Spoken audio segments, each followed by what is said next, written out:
Hi and welcome back to Botanic Designs. Well, a few months ago I went to IKEA to the SS section. I found this Milsbo cabinet, which is made of glass and metal, and it was at a 60% reduction. And immediately I looked at it and I saw, wow, this is going to be a very beautiful greenhouse. Well, I'm not the only one who thought about that, because the internet is full of people who transformed all kinds of cabinets from IKEA into greenhouses. I'm going to show you what I did and what plants that I have inside.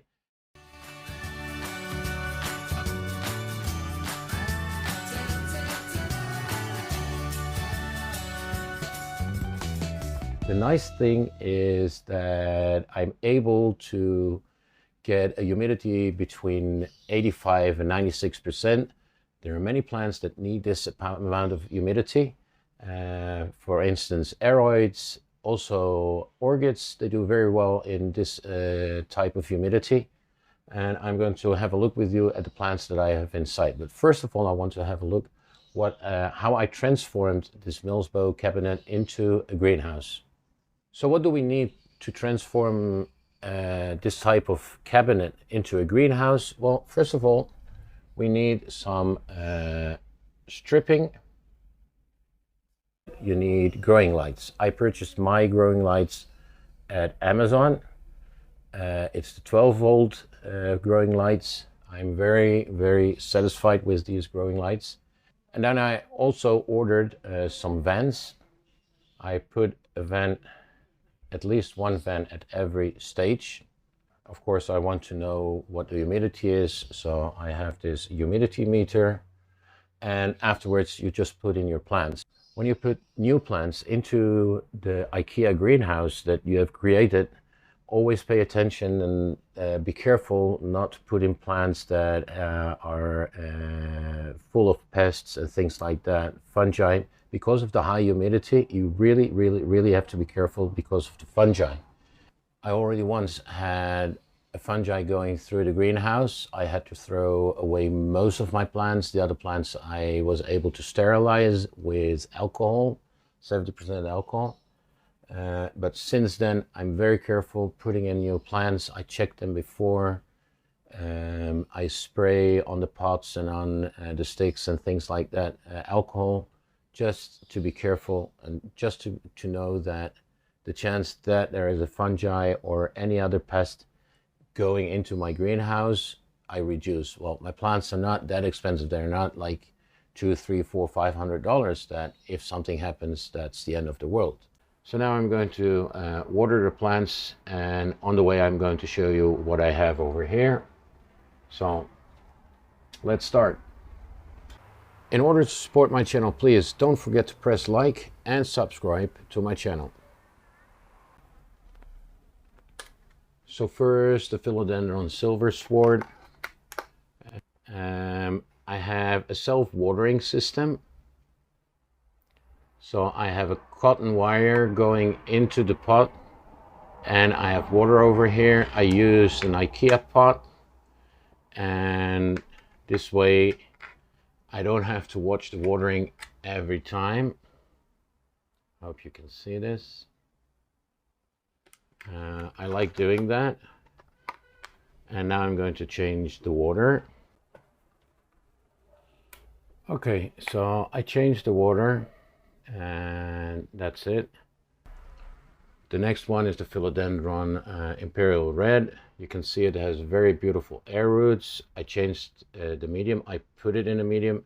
I got it as a cutting, and you can see it's almost empty, so it's time to add water to refresh it. So change the water, and this one I'm going to place back only in the end because I have other plants in the back. This is a cutting from the other Philodendron Imperial Ruby, and it needs water. Very easy to make cuttings from this one. As you can see, it has a lot of aerial roots, so it's very easy to cut off a part, put it in some perlite. With this self-watering system, it's very easy to grow them. On the way, I'm also going to water this one. It's a cutting from the Syngonium Arrowhead, very beautiful one. I had a big one and I just cut it up into several cuttings, and one I already put in the final media. And as you can see, also this one needs new water. Refresh the water. I'm going to put them back. Oh, they're over here.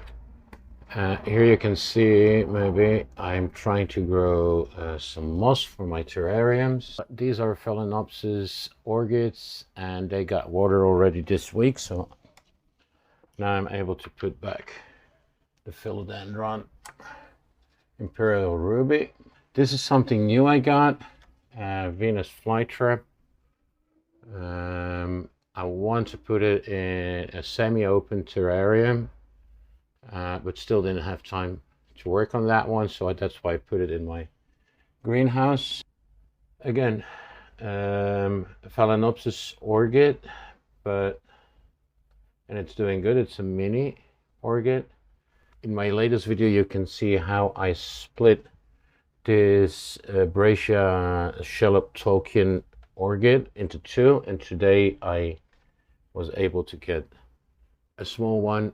I also put it in its own pot, in its own medium. I hope it will grow out to a big one. It looks very good, so let's pray for it.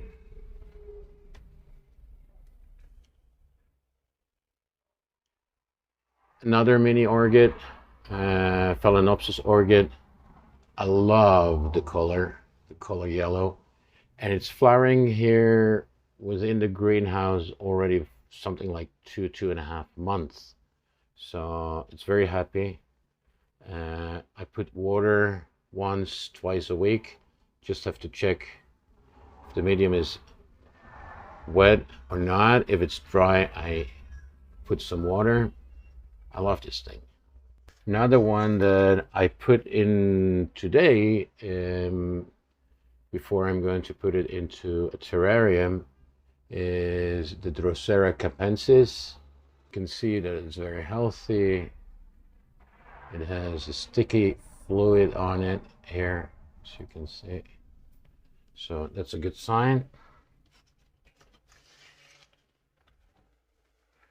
And here I have another Syngonium. I don't know exactly which type it is. The media is very dry, but I found out that it prefers to be on the dry side than on the wet side. So I'm going to put in some water. That's it. Here in the bag I have another cutting from the Syngonium Arrowhead, and this is the mother plant, and it's doing reasonably good. I should put water on the pole. The pole is very dry, so I have an automatic sprayer, and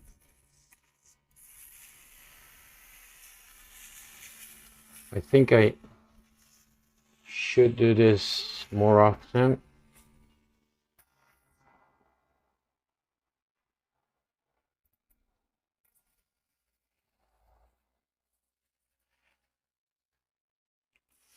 And the leaves a little bit.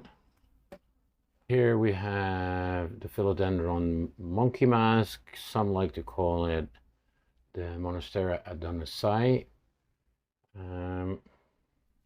I have to put water in. It's totally dry. So as you can see, I put some extra water in it and some new water in the self-watering system. Wetted the pole, and I put some fertilizer in the media. The leaves don't look very healthy, so I hope this is going to help to work.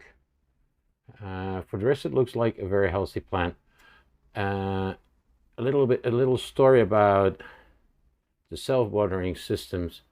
I bought these pots from the IKEA, and I tried to find some plastic cups that fit in order to make the self-watering system, and these plastic cups were either too small or too big. So I took the big one and from the IKEA greenhouse, I still had the weather stripping.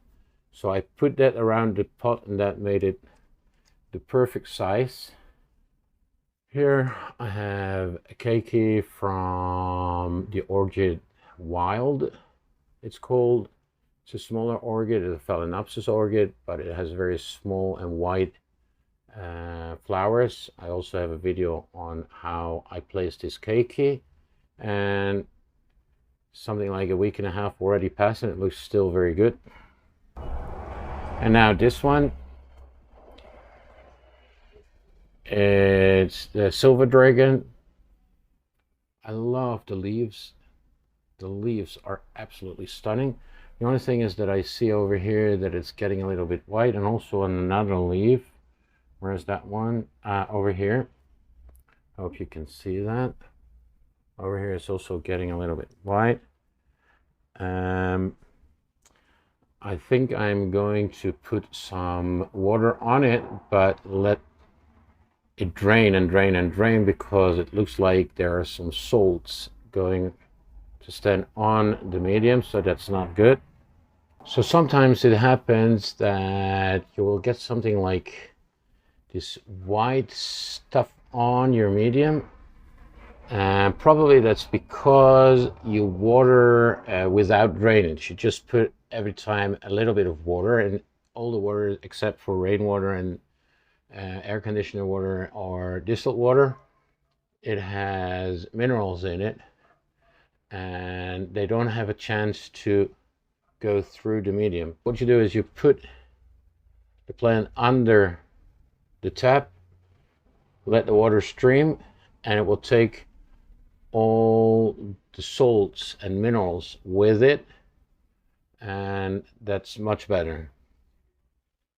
Also the Philodendron Shangri-La, after I changed the water, we'll put it back. These are cuttings from the Braunfelssia, which is a very nice shrub with bluish, purplish flowers that turn white in the end, but they have a very, very sweet smell. I took a few cuttings and I hope that I'm going to succeed to get some nice plants from it.